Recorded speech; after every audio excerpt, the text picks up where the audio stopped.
Welcome to the Resilience Advantage, a series brought to you by the U.S. Resiliency Council and Optimum Seismic. I'm your host, Evan Reese, and we'll be exploring what resilience means to our communities in the face of natural disasters like earthquakes, hurricanes, flood, wildfire, and now even pandemics. Whenever we see the damage caused to buildings, no matter what the hazard, we have to remember that structures themselves are just shells in which the functions of a community happen. In this episode, we'll be talking with a number of experts about whole community resilience and how we can make progress in achieving that goal. From individuals and families and the stability of their jobs and housing, to businesses large and small that provide employment, services, and tax base, all stakeholders benefit when the resilience of any part of the system is increased. To get started, I'd like to introduce Cheryl Rabinovich, a public policy scholar and consultant who plays an important role in the work the U.S. Resiliency Council is doing to address community-level disaster risk reduction. Well, Cheryl, thank you for joining us today. So why do you think that it's important for us to have an episode devoted to community resilience? So we have to, especially in this moment in history, take a pause and recognize who it is we're trying to serve with our disaster risk reduction work. There's a lot of audiences who are affected by disasters who aren't always involved in the conversation about what to do about them. And there's no doubt that we have a disproportionate impact of disasters on already vulnerable groups. Can you tell us what vulnerable populations are and why they're at more risk than other parts of the community? Well, inequality is real in America and around the world.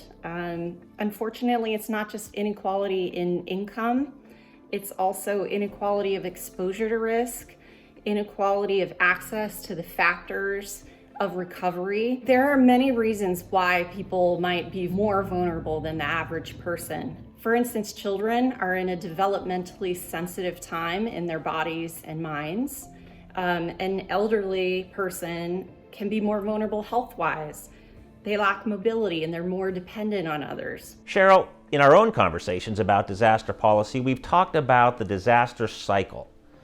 Can you introduce that concept to those in our audience who may not be familiar with it? Well, natural disasters are something that we have to live with. There are always going to be floods, earthquakes, fires. So if we don't pay attention to that cycle and do things better the next time, learn the lessons from the last disaster, we're just going to end up in the same place again. Each new disaster is an opportunity to learn lessons and apply those before the next emergency strikes, and we can improve. In an interview with Lori Schumann, National Director for Enterprise Community Partners, we talked about what can and has happened when we aren't learning the lessons and making pre-disaster investment in our community building blocks, like housing, water, and power systems. Enterprise Community Partners is a 40-year-old nonprofit that works to create opportunity around the nation to support the most vulnerable communities around the need for housing, economic development. So how does the performance of buildings in a community affect the ability of vulnerable populations to recover quickly and thrive after a natural hazard, like an earthquake or a hurricane? One of the things I found in my work in the early days is once someone ended up on the street, once someone became displaced from their house or was homeless, everything fell apart. It was very difficult to build a life when you have no home to come home to. To me, housing is the most fundamental building block of a community. It is the foundation, the walls, and the roof by which a community has to survive. And what happens when you don't address these vulnerabilities in advance? You end up with a situation and a perfect storm that will lead to substantial damage and destruction, and it becomes 10 times harder to fix it after it is broken than it is to repair it before. It's worth saying that, Katrina occurred about 14 years ago, and still much of the Ninth Ward has not been repaired. If we look at Galveston, Texas, close to 80% of its affordable housing was lost from Hurricane Ike, and not even 60% of that has been rebuilt. A common misconception is that what happens in other countries, even very developed ones like Japan, or even U.S. territories like Puerto Rico and Guam, is not relevant to the risks we face in other parts of the United States. I spoke with Daniel Zepeda of Degenkolb Engineers to ask him what can be learned from past disasters in other countries. So Daniel, I know that you've traveled to a lot of earthquakes in your career. Why is it so important that engineers do that? When I went to my first earthquake reconnaissance, I always thought of the buildings themselves. But I think as time went on and I was fortunate enough to visit a few countries, I started to realize the importance of not just the building itself, but also how it affects the community. Okay, so let's talk a little bit about the Mexico City earthquake in 2017.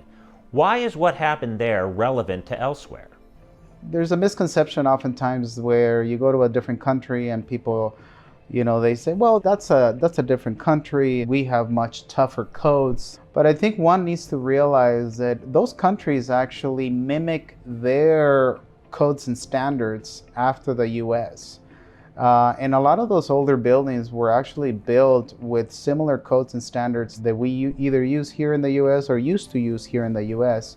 So what are some pieces of advice or some lessons about how the community needs to take a holistic approach to resilience and not necessarily just focus on individual buildings or leave it to the owner? The big advice that I think I would give cities in the US, we really have to look at the community as a whole. If those buildings are not serving their intended purpose right after an event, it's gonna affect more than just the owner or the resident, the user of that particular building. It's gonna affect us all.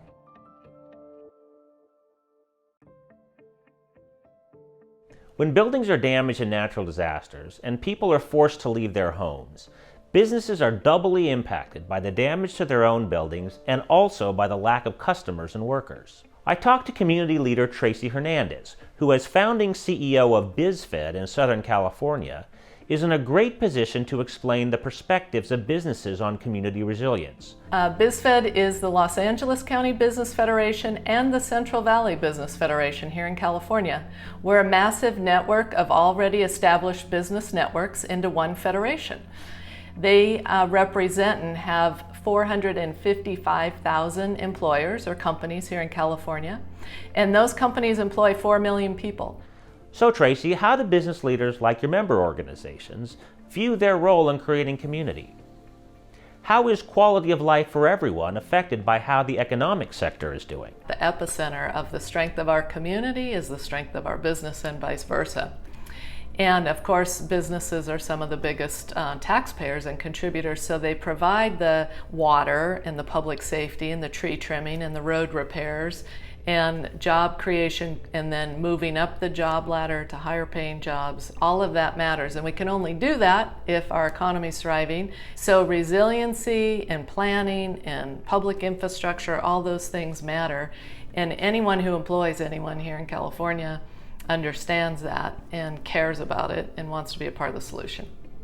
I also spoke to Santa Monica Chamber of Commerce leader Laurel Rosen, who talked about the sustained commitment to education and investment that's necessary to help businesses take action despite all their other challenges. Santa Monica has a long tradition of organizing to support community preparedness, embodied in their local organization, SMOAID. SMOAID, which is Santa Monica Organizations Aiding in Disaster, was created with founding members of the Santa Monica Red Cross and the Office of Emergency Management and other organizations and agencies, including the Santa Monica Chamber of Commerce. The goal of this organization is to not only provide the type of resources and directions and support that our community needs after disaster, but there's a lot of educational components that are part of the preventative part of dealing with disaster and what to do next. So Laurel, why did the business community get on board with Santa Monica's retrofit laws and are so supportive in general about resilience, sustainability, and promoting community well-being? So retrofit is something that's really important in our community for so many reasons. We know that there's over 1,400 buildings that have been tagged as vulnerable buildings in our community. Our city has done their job on reaching out to those businesses to let them know that they have responsibility to correct this and to move forward and make their buildings safer. We have consistently tried to get that information out to the businesses in the community at large to make them understand that, as we have said for many, many years, that it's not if, it's when. What would motivate building owners and developers in particular to invest, say, an extra 1 to 3% of the building cost to go from a building that is safe but maybe not salvageable to one that is resilient and functional after an earthquake? What I would say is many people need to really think bigger about the consequences of earthquake and vulnerable buildings. It's not just about losing the building. There is a cost that is attached to that, obviously. And the cost of paying for retrofit versus losing your building, losing your business, potentially having employees, customers, clients lose their lives, and the liability that's attached to that, that's something that could change someone's life for the rest of their life. So we feel it's our responsibility to help our region with that message. Let's turn now to some of the ways different stakeholders are making it happen. Let's start with one promising model, the public-private partnership, sometimes referred to as P3. The new Long Beach Civic Complex is a powerful demonstration of what's possible under a public-private partnership model. Long Beach is a city well familiar with the consequences of disaster. In 1933, a magnitude 6.4 earthquake caused extensive damage throughout Long Beach and surrounding communities. 120 people perished. Damage was most significant to poorly designed and unreinforced brick structures.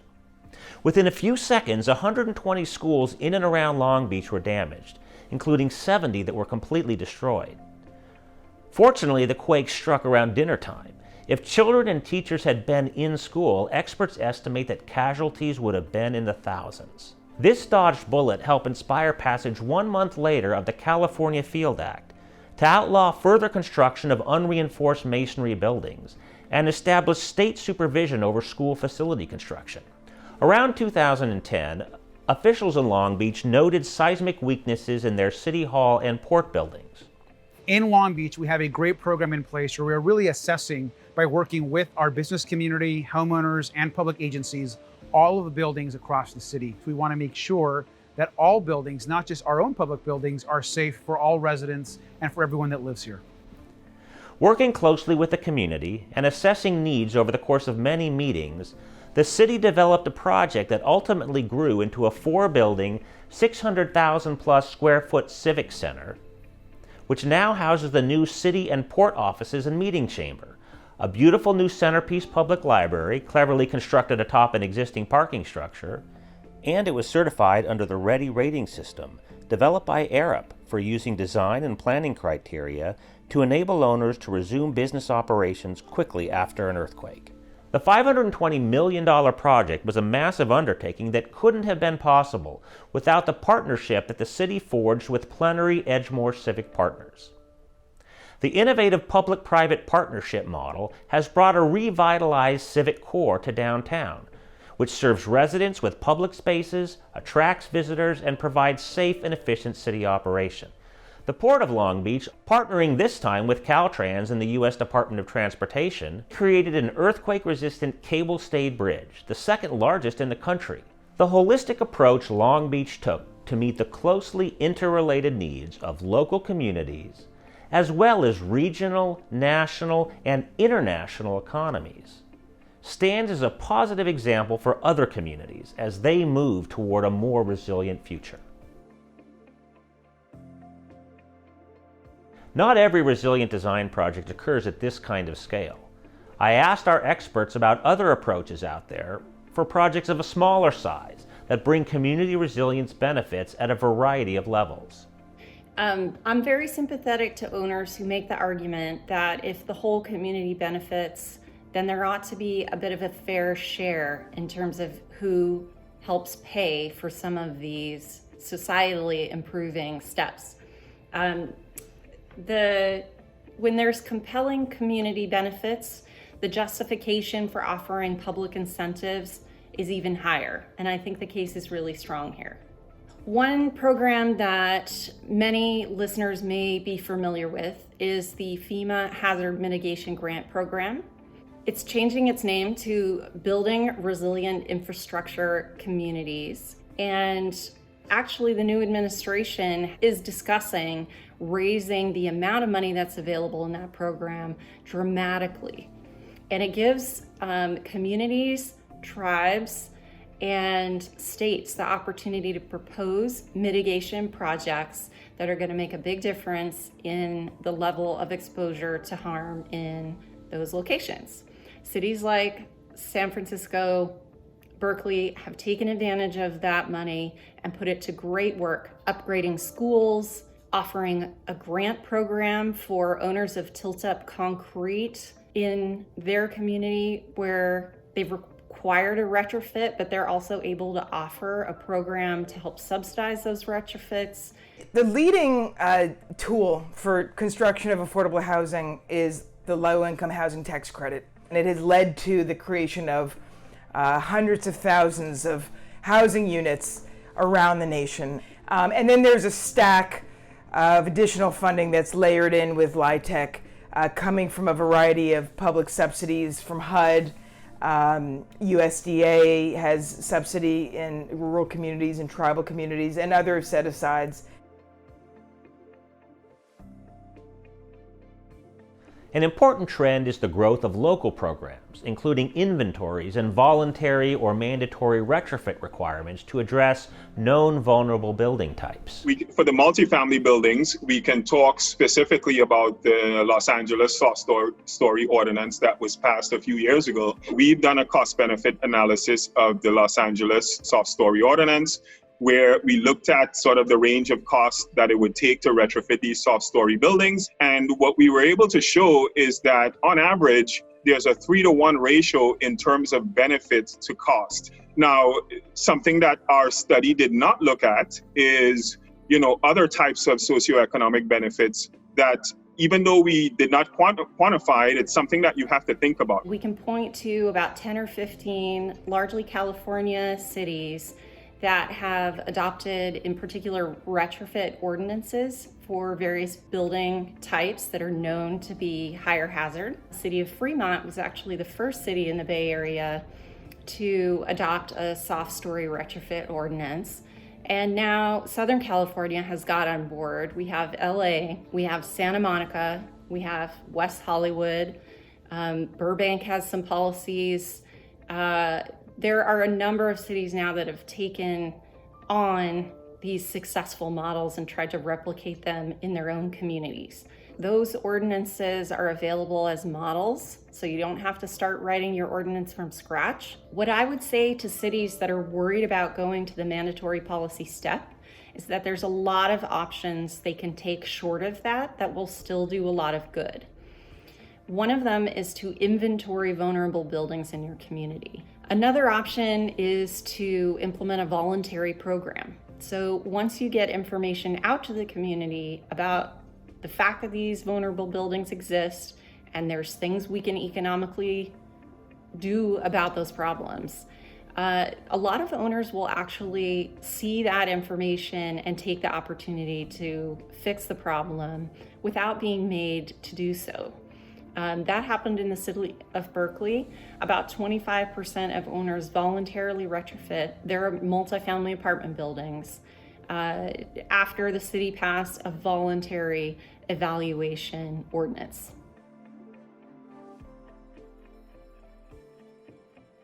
Camilla Seth is a USRC board member and expert in finance in the foundation and philanthropy community. I spoke with her about how we can leverage donor programs. So the role of philanthropy is to address the most significant, in some cases seemingly intractable challenges that we face as a human society. And so I think climate change, issues of economic justice, and a whole range of other public sector issues are really the realm of philanthropy. What philanthropy can do, and the unique role of philanthropy, is to identify something that has not been sufficiently addressed and to seed new ideas and to help get them to scale to a point where perhaps government funding will come in and kick it to the next level. And so being in the middle of a crisis like we're in is in fact putting a big bright light around this issue of resilience and preparedness. Institutions of all kind, whether it's philanthropy or business or communities, are realizing the costs of a lack of preparedness. But disaster resilience is something you need to ensure and to address. Why? Because we're facing disaster after disaster after disaster. Cheryl, what are some of the key messages you're hoping our viewers will take away from this episode? What benefits one benefits all, and what benefits all benefits one. The investment I make in being safer and more prepared myself relieves the burden on the city to take care of me after an event. And when I support local policies that raise up the bar on how buildings are constructed in my community, I'm going to have access to services. My job is going to be intact. Fewer of my neighbors will move away. I'm going to see the benefit from that too. Another thing I want to say, Evan, is that these kinds of investments are achievable. So there's demonstrated projects out there that financially, technically, logistically have shown these types of investments are possible. And a third message I'd like to get across is the urgency. We have seen from past disasters what our future might look like, and we have to act today if we don't want to be there. There's no doubt in my mind that spending the political capital and financial capital before a crisis hits is going to save communities money in the long run. And prevention is the best medicine. We've seen how whole community resilience is a win for everyone. It benefits the physical and psychological health of the general population and the social and economic well-being of the community at large. Tools like public-private partnerships, local programs, and strategic philanthropy can achieve results that reach far beyond local populations and economies. Our next episode focuses on retrofit of existing buildings, addressing the economics, technical how-to, and the benefits of bringing older buildings up to modern standards for safety and potentially beyond. Thank you for watching, and please join us next time on The Resilience Advantage.